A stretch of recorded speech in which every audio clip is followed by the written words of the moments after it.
Hello, this is Dead Hamster, and today we're going to be taking a look at Peach's Castle playing out on console. So this is capturing off of an actual N64. We're going to go ahead and see how the course runs when it's running on actual real hardware.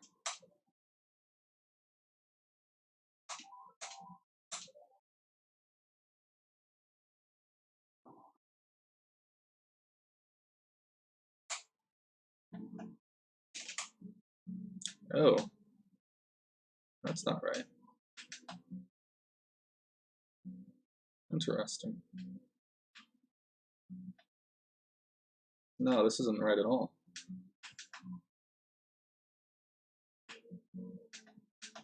No, it seems to be okay, actually. Is it?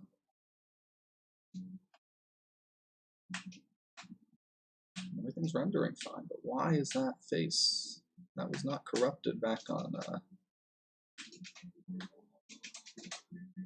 rest of the textures are fine. Very interesting. It's again the same thing with the cloud.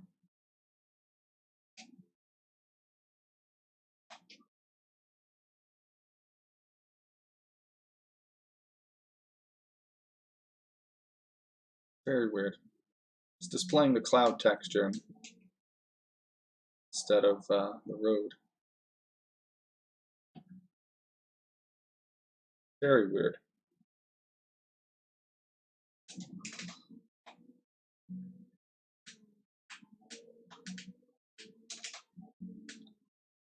I noticed it doing that on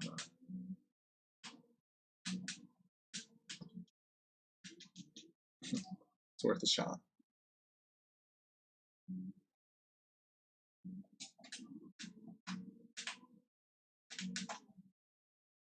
I'll have to do something about that. Nah.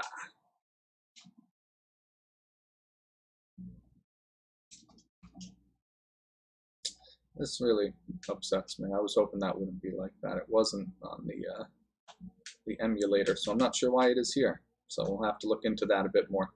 On an earlier build, I did notice that face use the texture of the clouds, which is what it's using. That was an emulator build though, and I thought that it was due to the corruption in the RAM, but clearly not the case. So we'll have to figure out why that is using the wrong texture. So this runs pretty good on console for one person, one player. Was a little concerned because my PC, which is not a good PC, was struggling a bit to run it on emulator with Project 64. But I noticed a little bit of slowdown, but that's normal for N64 games. You're kind of expecting a little bit of slowdown. For Mario Kart, it's definitely not so normal. They did a very good job at optimizing. And now I see why they did such a good job at separating those display lists. This view right here coming out of the castle is the worst one. Ooh, right there, I take away the roof. I saw that. There was a split second where the roof disappeared. I never thought that the player would see that. I'm going to leave it out because it's not worth the extra faces. But interesting that I actually did see that pop out of view for a split second. But yeah, this view right here is rendering a whole, you could see even right now the frame rate start to chug a bit, the whole thing. And yeah, oh no, that's real obvious. I have to fix that. Damn. So it seems like the collision tracking doesn't actually care what position your cart is on. That seems to be. Because when I'm in the air, it's registering as going into the next segment, or the next section rather, not the next segment, the next section. Like this is one section of the track, and you can see I can get all the way up to the end, and I'm fine with the rendering. But as soon as I hop out, and even if I'm in the air, it's in the next section, and it starts to render that next section, which is why the roof suddenly disappears. So I'm learning now that the collision system does not take height into effect, or if it does, it's going directly down from the player and colliding with the first point. Because I think there are some maps like Toad's Turnpike where at least one, I know there's several, where the geometry goes over top of itself, where you actually loop back over top of the track. So it must have some type of height determination. I assume it's my bet would be that it's going from the position of player directly down, and it's grabbing the first polygon that it intersects with, and that becomes the current section. Again, that's a guess. We don't have a decomp. I don't have the ability to look at the code, but based on that little bit there, me being airborne, it's clear it's not actually using any type of collision of actual, driving on a surface to determine the section. It's definitely using player position. So interesting. My player is stuck. I have not yet fixed that little hill. I need to move one of the verts down a bit to make that hill less steep. Blame Nintendo. They made the level. I just put it in Mario Kart. Can't knock me there. Yeah, real interesting seeing this pop up. Everything seems to be working mostly good. That cloud texture really bothering me. The reason it bothers me so much is because I don't know why it's happening. If I knew what was going on, or if I had a guess, like when I thought it was the corrupted segment data, then I'd be okay with it. But the fact that it's just busted and using a weird texture from a segment that I'm not even referencing, yeah, that's annoying. That's frustrating. So it's gonna be fun figuring out what's going on there. And again, because it's not happening on emulator, it's going to be a lot of fun to try to debug and figure out. But big progress, runs great on console. I'm going to actually, while I still have it, let's give it a little stress test, shall we?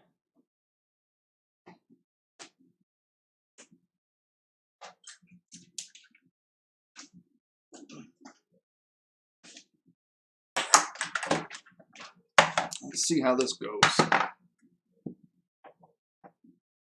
Real delicate plugging in these controllers. You know how N64s love to just freeze. All right. So, let's see how this goes.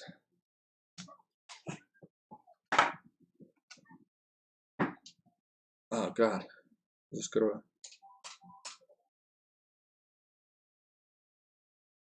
Okay, wow, that's bad.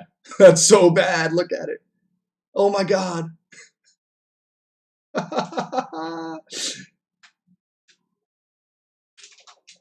Oh, there's a bomb on the bridge? That's just cruel.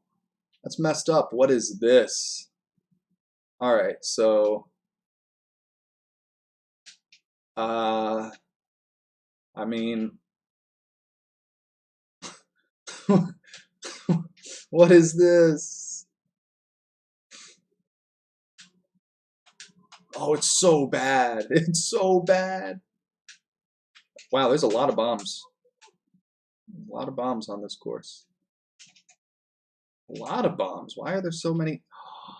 You know what? I bet they put bombs ever so many markers, because I have almost twice as many markers as Mario's Raceway did. So I'm guessing that they probably have them. Yeah, after marker X, they probably put a bomb. Because I noticed the second half of the course didn't have any. I had a whole lot in the first half. I had one on the, we'll go and look at them. I have one here on the bridge. One here right after the bridge. Normally these are spread out, but I'm guessing that it's using specific marker positions to place the bombs. And there's a third and a fourth right after it. So I'm assuming that, and then nothing from here. The rest of it, was that one? Oh, there's a fifth. Is there one here then? Maybe I'm wrong. Maybe it is. Nope, that looks like the last one. Yeah, so one last one there after getting inside of the cave. And then for the rest of the course, which are markers 500 through 800, which didn't exist in the original Mario's Raceway, there are no bombs. I'm guessing again that it's hard-coded marker IDs that are doing that. Yeah, definitely, very laggy, very slow. So this game used a multiplier, a frame multiplier. So for courses like DK Parkway, which are very inefficient, and I'll link a video up above right here, which will show a video I've done on DK Parkway and how inefficient it was. They have an internal multiplier for multiplayer where normally the game will run two frames of physics calculation, and then it will render the display. And then it will run 2 frames of physics calculation, and then it will render the display, and it will continue that on a loop, so to speak. So normally you're seeing 2 frames play for every 1 frame that you actually see on screen. When the game is playing in multiplayer and it's not able to keep up, like this course is right here, the developers kind of played and tested and played and tested and came up with multipliers, either a 2 or a 3, or in DK Parkway there's actually even a 4-time multiplier where it'll run 3 frames or 4 frames instead of just 2.